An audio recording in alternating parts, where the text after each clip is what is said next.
আমার বাবা বাংলাদেশ জাতীয়তাবাদী দলের একজন কর্মী।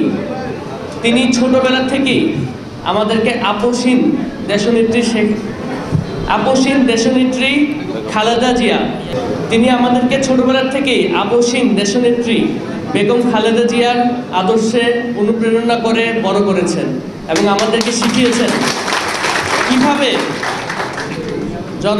কিভাবে বেগম খালেদা জিয়ার মতন আপসহীন থেকে নিজের জীবনকে পরিচালিত করতে হয়। সেই শিক্ষা থেকেই, আমার বাবার দেওয়া সেই শিক্ষা থেকেই আমরা আমাদের জীবনে বড় হয়েছি এবং আমরা জুলাই আগস্ট গণঅভ্যুত্থানের সময় আমরা সেই খুনি ফ্যাসিস্ট হাসিনার সাথে আপোষ করিনি।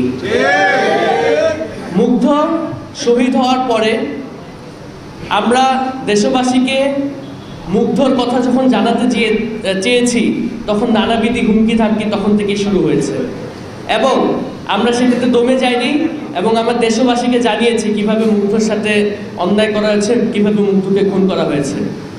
তারপর থেকেই আমাদেরকে গণভবনে নেওয়ার জন্য নানাবিধি চাপ, হুমকি থামকি দেওয়া হয়েছে, কিন্তু আমরা সেটিতে দমে যাইনি। আমরা বলেছি আমার ভাইকে যে খুন করেছে, যে খুনের নির্দেশ দিয়েছে, তার সাথে আমরা কখনোই দেখা করব না এবং আমরা আপোষ করিনি। সর্বশেষ এই অন্যায় অত্যাচার আমরা সহ্য করতে না পেরে আমাদেরকে সেই জুলাইতে আমাদেরকে আত্মগোপনে যেতে বাধ্য করা হয়েছিল।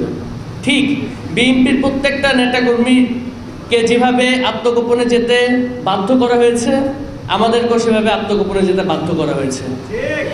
আমরা দেখেছি বেগম খালেদা জিয়া কিভাবে তার সন্তানের সামনে দাঁড়িয়ে কান্না করেছেন। আমরা দেখেছি কিভাবে তিনি অসহায়ের মতন তার সন্তানের লাশ ধরে দাঁড়িয়েছিলেন। আমি আমার মাকেও দেখেছি তিনি কিভাবে তার সন্তানের সামনে তার লাশটি ধরে দাঁড়িয়েছিলেন। এই মায়েদের চোখের ফোঁটার প্রতিশোধ, বিচার আপনারা কি নেবেন না? অবশ্যই। এই প্রত্যেকটি চোখের পানির হিসাব দিতে হবে এবং এই বাংলাদেশের মাটিতেই দিতে হবে।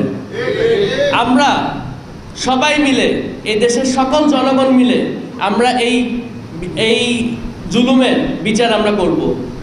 আমাদের যেই 2000-এর উপর শহীদ হয়েছে, 20,000-এর উপর আহত হয়েছে এবং তাদের মধ্যে অনেকেই অন্ধত্ব এবং পঙ্গুত্ব বরণ করেছে, তাদের বিচার আমরা নিব। তাদের শুধুমাত্র বিচার নেওয়াটাই আমাদের দায়িত্ব না, তাদেরকে রক্ষা করাও আমাদের দায়িত্ব। তারা বিভিন্নভাবে আওয়ামী লীগের বিভিন্ন সন্ত্রাসীদের থেকে বিভিন্নভাবে হুমকি থামকি পাচ্ছে। আমাদের সবাইকে মিলে তাদের পাশে দাঁড়াতে হবে এবং তাদেরকে রক্ষা করতে হবে। তারা এই দেশের সম্পদ, এই শহীদ এবং আহতরা এই দেশের সকলের সম্পদ। আমরা সবাই মিলে, এই দেশের সকল জনগণ মিলে আমরা তাদেরকে রক্ষা করব।